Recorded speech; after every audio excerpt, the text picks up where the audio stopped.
ये क्या नाम है आपका? सर मेरा नाम हरिओम कुशवाहा है। सर जैसे कि आपके बारे में चारों तरफ चर्चाएं हैं कि आप चुनावी मैदान में आ रहे हैं, तो किस वार्ड से और किस पद की दावेदारी करने जा रहे हैं आप? थोड़ा तेज बोलिए, मैंने कहा।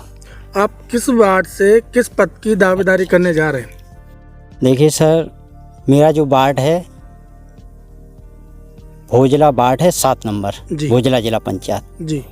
और पिछली बार भी मैं लड़ चुका हूं चुनाव। इस बार भी मैं बहुजन समाज पार्टी से एक समर्थक या उसका सदस्य होने के नाते यहाँ पार्टी के लिए काम कर रहा हूँ।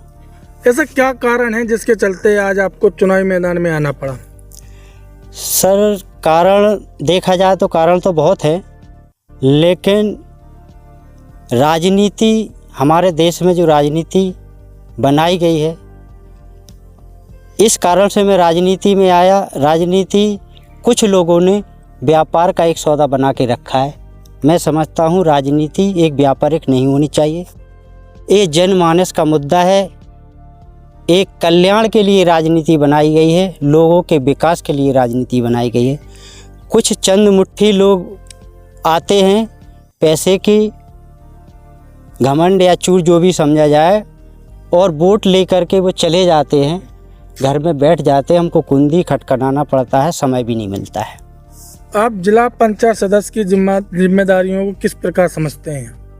देखिए सर, मैं इस क्षेत्र का एक प्रतिनिधित्व करने के नाते यही कह सकता हूँ कि सामान्य कार्यकर्ता होने के नाते सारे लोग मेरे हैं, मैं उनका हूँ। तो मैं ये समझता हूँ जनता और मैं मिल के काम करेंगे। सुख दुख की बात जो भी उनकी परेशानी होगी, मेरी होगी, तो मैं निश्चित करूँगा, वो मुझको बताएंगे, मैं उनका हल करूँगा। अभी देखा जाए वर्तमान में आपके वार्ड की, आपके क्षेत्र की 3 सबसे बड़ी समस्याएं कौन कौन सी हैं? समस्या तो देखा जाए वैसे सर, एक शिक्षा है जी, बेरोजगारी भी बहुत ज़्यादा है चरम पर जी। तो अगर आप वार्ड की बात करी जाए, भोजला जिला पंचायत जो वार्ड है, उस जिला पंचायत सदस्य में कोई निधि का ऐसा प्रावधान नहीं है कि आप लोगों के लिए कुछ दे सकते। हाँ, उनकी कही बात आप ऊपर तक भेज सकते हो सकता है शासन के द्वारा अपन काम करा सकते हैं। जैसे आपने कहा 3 समस्या, एक तो आपने बताया बेरोजगारी, तो बेरोजगारी को आप किस प्रकार से दूर करेंगे? देखिए सर, बेरोजगारी को एक, मैं इतना बड़ा लीडर या वो तो नहीं हूँ, लेकिन जो हमारा ऊपर सिस्टम है, सिस्टम में जो दिया है बेरोजगारों को रोजगार देने का प्रावधान है जी, तो उसके माध्यम से मैं सरकार के माध्यम से लोगों को प्रयास करूँगा कि रोजगार मिले।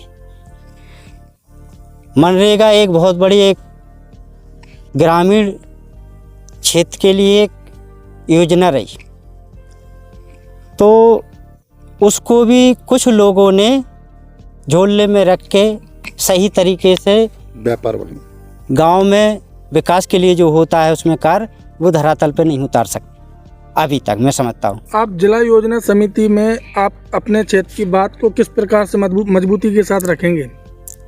मजबूती के साथ मैं तो ये रखूँगा कि मेरे क्षेत्र के लोगों का विकास हो, लोगों की समस्या का समाधान हो और लोगों को रोजगार मिल सके, यही मैं चाहता हूँ। सड़कों, पुल, नालों और जल निकासी के सुधार के लिए क्या प्राथमिकता रहेंगी आपकी? देखिए सर, जो भी मैं पहले कह चुका हूँ, अब भी कह रहा हूँ, ये जिम्मेदारी वर्तमान लोगों की रहती है कि जो समस्या हमारे जैसे प्रधान है गांव का जी, तो प्रधान का दायित्व बनता है, मैं गांव का मुखिया हूँ, और गांव के मुखिया के नाते उनका दायित्व बनना चाहिए, कहाँ समस्या है तो उसका निदान करना चाहिए। अगर बात की जाए स्वास्थ्य सेवाओं की, तो अभी वर्तमान में किस प्रकार की स्वास्थ्य सेवाएं संचालित हो रही हैं आपके क्षेत्र में? स्वास्थ्य सेवाएं तो ये है कि अपना जो क्षेत्र है वो मुख्यालय से जुड़ा हुआ है, तो बड़ी समस्या जो आती है तो हमको मुख्यालय तक जाना पड़ता है, झांसी तक जाना पड़ता है, तो वहाँ समाधान होता है, ऐसी बात नहीं। जैसे कि आप भोजला सीट से तैयारी कर रहे हैं, तो आपके भोजला वार्ड में कितने ग्राम पंचायत आती हैं? कैसा सर? पहले आपके जो वार्ड है, वार्ड नंबर 7 है आपका भोजला, इसमें कितनी ग्राम पंचायत आती हैं? मेरे वार्ड में भोजला जिला पंचायत में 22 ग्राम पंचायतें आती हैं।